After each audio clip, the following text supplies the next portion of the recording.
So today's thought is जिनने भी fees नहीं भरी है वो अपनी फीस भरे। हाँ, हमारे स्कूल में जिन भी बच्चों की फीस नहीं भरी होती थी उनकी सामूहिक बेइज्जती होती थी। और उससे भी ज्यादा दर्द की बात यह है कि वो जो बच्चा थॉट पढ़ रहा है उसने भी फीस नहीं भरी है। स्कूल वालों ने इंटेंशनली उसको वो थॉट दिया था ताकि उसकी अंतरात्मा भी बेइज्जत फील करे। उस दिन हम सब बच्चों को असेंबली में 2 घंटे तक खड़ा रखा था क्योंकि हमारी प्रिंसिपल मैडम ने दिन रात मेहनत करके कोई सा तो नारी शक्ति का अवार्ड खरीद लिया था। लास्ट 2 पेटी बोल रहे हैं लोग। बाप रे, 2 किसको बोलते हैं आपको पता भी है? 2 में तो नहीं। हाँ। लेकिन मैडम आप मानोगी नहीं, आपके पहले जितने लोग आए उनको मैंने 4 पेटी से कम में दिया नहीं किसी को। चलो उठा लो इसको। अरे उसको नहीं, लाश को। ठीक है। मैम आपको दिख रहा है ना सामने का राम नाम।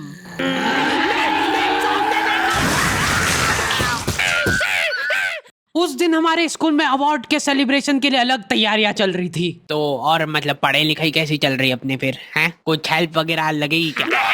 अरे मैम का स्केच। हाँ, हार्डी को बोला तो था। मैं स्कूल में स्केचेस का धंधा करता था, 100 रुपए प्रति स्केच और लड़कियों का फ्री में। मैंने एक बार चमेली का स्केच बनाया था। उसने बनाने का बोला नहीं था, मैं खुद से बना के ले गया था। वो देख के वो एकदम इम्प्रेस हो गई और उसने जाके अपने बंदे को दिखा दिया। ये देखो हार्डी ने बनाया, कितना अच्छा बनाया यार, हूबहू लग रही हूँ मैं एकदम। उसका बंदा राजेश और उसके साथ 2-4 लौंडे लपाड़े और। बहुत स्केच बनाना आ रहा है देखो आजकल, हमारा भी बना दे कभी। अरे भाई पर हुआ क्या?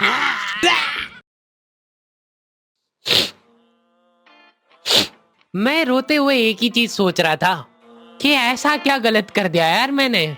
सिर्फ आई लव यू चमेली तो लिखा था मैंने।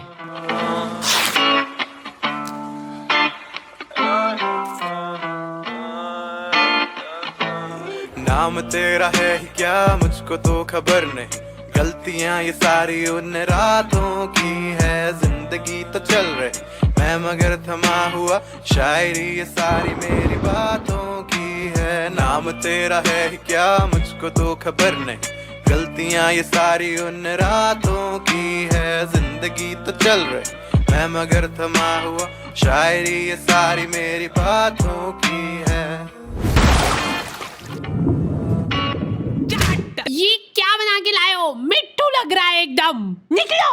ड्राइंग वाली मैडम ने मेरे को प्रिंसिपल मैडम का स्केच बनाने का बोला था और मैं अपनी जिंदगी का सबसे वाहियात स्केच बना के ले गया क्योंकि फ्री में बनवा रहे थे मेरे से। मैम अब फ्री में तो ऐसा ही मिले। असेंबली ग्राउंड में सारे कैदियों को हाइट वाइज खड़ा करा जाता था और जो भी बच्चा प्रेयर के बीच में आंखें खोलता था या हिला डुली करता था, पसीना पोंछ रहा था वो बेचारा। प्रेयर खत्म होने के बाद हमारे आसपास लाशें पड़ी होती थी। असेंबली से क्लास तक का फासला बहुत कठिन होता था कुछ बच्चों के लिए।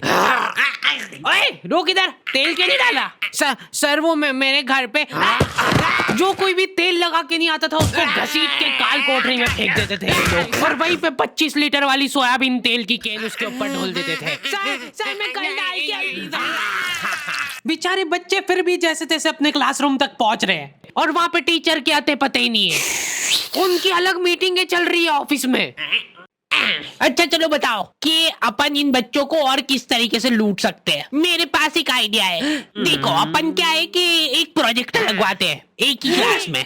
कैदियों को क्लास में कोई संभालने वाला नहीं होता है तो ये अपने जंगली पने पे उतर ही आते हैं। मैं डर रहा हूँ। लोहे की स्केल से बेंचे रगड़ रहे हैं, मिस्त्री फेल हो जाए इनके सामने, ऐसा फिनिशिंग वाला काम करते थे। लेकिन इनके जंगली पने यहीं पे खत्म नहीं हो रहे। 2 लौंडे उठे और उन्होंने उनकी बेंच उठा के खिड़की से बाहर फेंक दी। अब उनको देख के बाकी बच्चे भी क्लास का सारा सामान उठा के खिड़की से बाहर फेंक रहे। और क्यों कर रहे हैं ये सब वो इनको खुद को नहीं पता है। मैम शायद बाहर छोड़ो, इधर ध्यान दो ना आप। तो अपन ये जो प्रोजेक्टर लगवाएंगे इसको अपन नाम देंगे स्मार्ट क्लास और उसकी अपन लेंगे अलग से फीस। ठीक है, पर कभी किसी बच्चे ने नहीं दी तो? अरे भूषण जी, फीस पेरेंट्स देते हैं, बच्चे नहीं। 1 हफ्ते में 1 पीरियड लगता था स्मार्ट क्लास का, जो बच्चों को स्मार्ट बनाने के लिए काफी था। पॉपकॉर्न लाया था ना तू आज? हाँ। खोल टिफिन। मूवी चलेगी अभी मूवी। ये लोग ऐसे बैठे कि अभी लड़की आके मुजरा करेगी इनके सामने। जिन भी बच्चों ने वो एक्स्ट्रा फीस नहीं भरी होती थी उनको वो 1 पीरियड के लिए क्लास के बाहर जाना पड़ता था।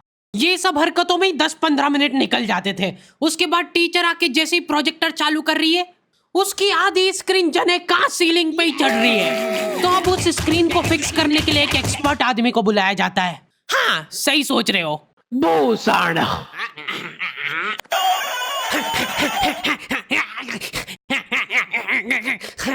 जो बेंच पे चढ़ के उस स्क्रीन को सेट करता है। यस। और जैसे ही प्रोजेक्टर चालू होता था पीरियड ही ओवर हो जाता था और जो गरीब बच्चे बाहर खड़े थे उनमें से गलती से एक ने क्लासरूम में झांक लिया। क्या देखा तूने? है क्या देखा? मैम कुछ नहीं, बस एक लाइट जलती हुई दिख रही थी मेरे को। 10 रुपए लगेंगे तूने जो 1 सेकंड देखा है उसके। ये सुविधा के कारण हमारे स्कूल के बच्चे इतना स्मार्ट बन गए थे ना। एक बार एक बच्चे को गुस्सा आया तो वो प्रोजेक्टर की डिस्प्ले केबल उखाड़ के ले गया घर। और अफसोस उस दिन के बाद कोई भी बच्चा स्मार्ट नहीं बन पाया। मैम जल्दी चलो ऊपर एक केस हो गया। हमारे स्कूल में आए दिन कुछ न कुछ केस होते रहते थे लेकिन ये केस थोड़ा पेचीदा था।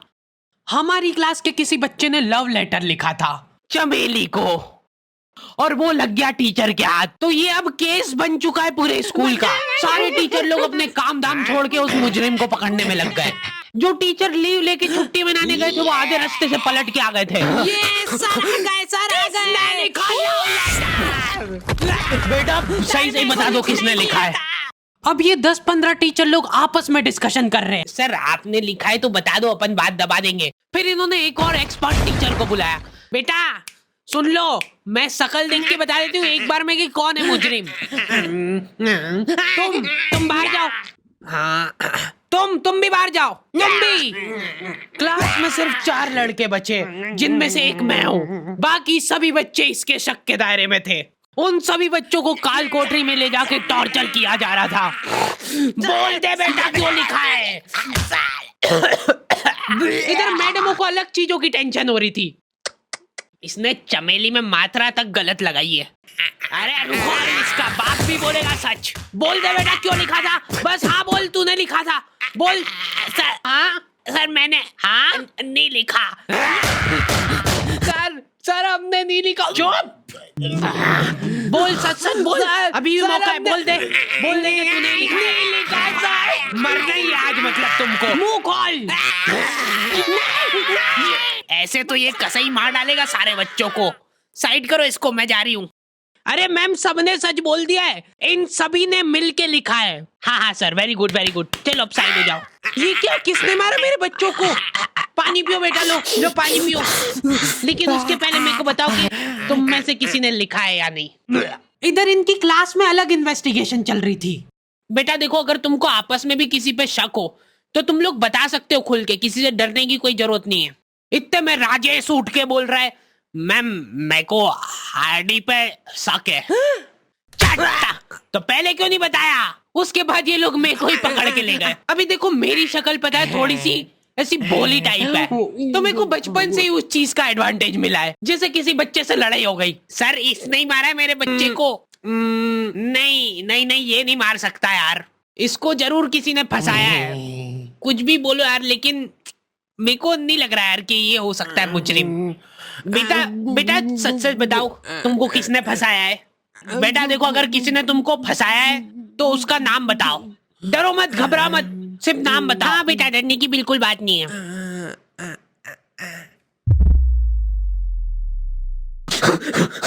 राजेश कौन है? सर मैं। बस उसी दिन राजेश मेरे को आखिरी बार दिखा था, लेकिन वो लव लेटर किसने लिखा था वो आज तक रहस्य ही है। तू लगे सामने खड़ी है तू, लगता जैसे अपने आप से लगी, खुली किताब जैसे मेरी प्यारी चमेली। नाम तेरा है क्या मुझको तो खबर नहीं, गलतियां ये सारी। ओके, तो दी एंड हो चुका है। और आई नो वीडियो बहुत लेट है, क्योंकि हमारे पास काम करने वाले लड़के लड़कियों की कमी है, इसलिए वी आर हायरिंग। तो अगर तुम में से कोई भी इंटरेस्टेड है और हमारे काम में कहीं भी कंट्रीब्यूट कर सकता है तो तुम अप्लाई कर सकते हो। सारी डिटेल्स तुम लोगों को डिस्क्रिप्शन वगैरह में मिल जाएगी। और प्लीज कोई भी ऐसे मेल्स मत भेजना जिसको पढ़ के हमारा वीडियो बनाने से मन ही उड़ जाए। मिलते हैं नेक्स्ट वीडियो में। नाम के तेरे मुझको तो खबर नहीं, मैं देखता ही जा रहा हूँ। मुझको तो सबर नहीं, कबर में ही लेके जा रहा सारी बातें तेरी। बादल रहते चुप, अब वो रहे बरस नहीं, तरसते मेरे ख्वाब।